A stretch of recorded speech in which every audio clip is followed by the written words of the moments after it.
KBN educational and welfare society کے زیر انصرام Fatima Urdu primary school کراڑ پورہ اورنگ آباد کی جانب سے آن لائن تدریس۔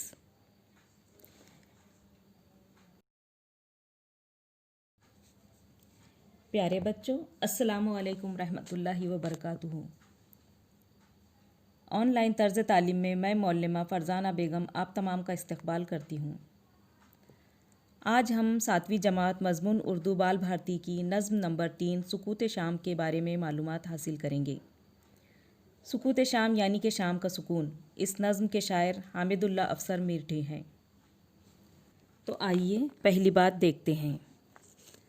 پرانے زمانے ہی سے رات اور دن کے 24 گھنٹے مقرر ہیں، جنہیں 8 پہروں میں تقسیم کیا گیا ہے۔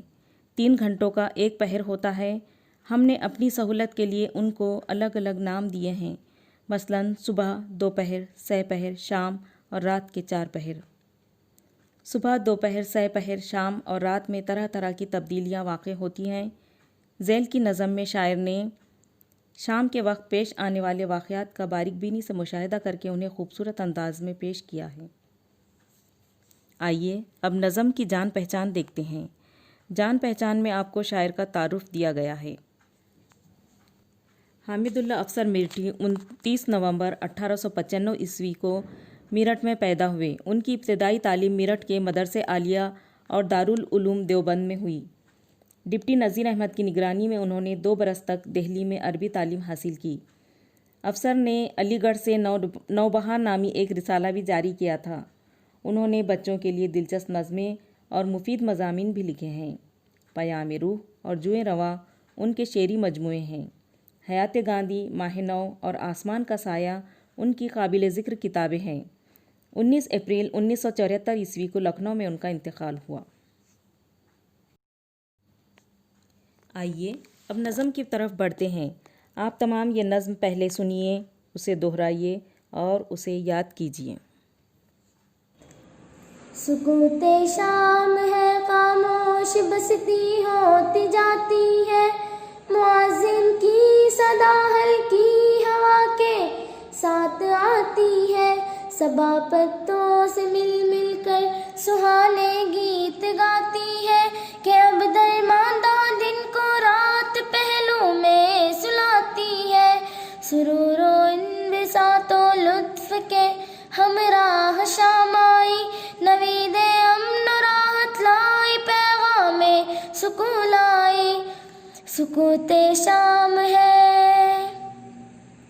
شفق پھولی فلک پر سرخ بادل کچھ نظر آئے، یہ کیسے لال دو اللہ دیواروں کے سر آئے، چمن کی سیر کر کے لوگ اپنے اپنے گھر آئے، چھتیں سونی پڑی ہے کھیل کر بچے اتر آئے، چراغ اب رفتہ رفتہ ہو چلے روشن مکانوں میں، بسیرے کے لیے جاتی ہے چڑیا آشیانوں میں، سکوت شام ہے۔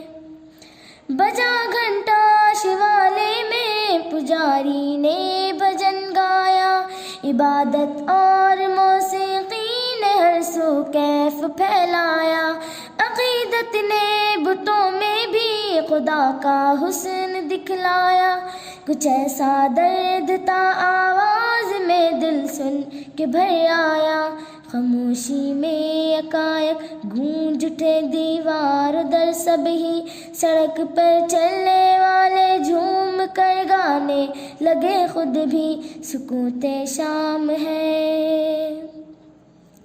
سیاہ پوش ہوتا جاتا ہے جہاں آہستہ آہستہ، اندھیرا ہو چلا ہے حکمراں آہستہ آہستہ، مٹا جاتا ہے اب دن کا نشاں آہستہ آہستہ، لیے آتی ہے شب امن و امان آہستہ آہستہ، خاموشی چھا رہی ہے، شور غل کم ہوتا جاتا ہے، اجالا گھٹ چلا تاریک عالم ہوتا جاتا ہے، سکوت شام ہے۔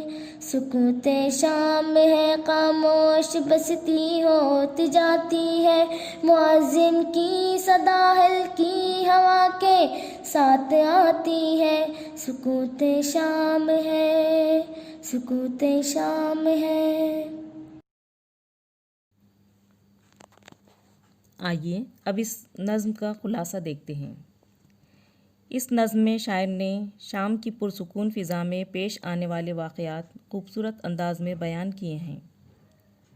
دن بھر کے ہنگامے ختم ہوتے ہی ہر طرف خاموشی چھانے لگتی ہے، شام کی ٹھنڈی ہوا سے پتے ہلنے لگتے ہیں، خاموش فضا میں ان کی آواز ایسی محسوس ہوتی ہے گویا وہ تھکے ہوئے دن کو رات کے پہلو میں گیت گا گا کر سلا رہے ہوں۔ شام لطف، خوشی اور امن کا پیغام لے کر آتی ہے، شفق کی لالی آسمان پر پھیل جاتی ہے اور بادلوں کی مختلف شکلیں دیوں کی طرح دکھائی دینے لگتی ہیں۔ ایسا محسوس ہوتا ہے گویا یہ بادل دیواروں پر اتر آئے ہوں۔ لوگ چمن کی سیر سے گھروں کو واپس آتے ہیں، پرندے آشیانوں کی طرف لوٹتے ہیں، مؤذن کی آواز سنائی دیتی ہے اور مندروں میں پجاری بھجن گاتے ہیں، ہر طرف شام کا دھندلکا پھیل جاتا ہے۔ اب سکوت شام اس نظم کے معنی و اشارات دیکھتے ہیں۔ سکوت خاموشی، درماندہ تھکا ہوا، سرور و انبساط خوشی، نوید امن و راحت خوشی اور امن کی خوشخبری۔ شفق وہ سرخی جو سورج کے نکلنے اور ڈوبنے سے پہلے آسمان پر نمودار ہوتی ہے۔ شیوالا مندر، کیف سرور خوشی، سیاہ پوش ہونا مراد شام ہو جانا۔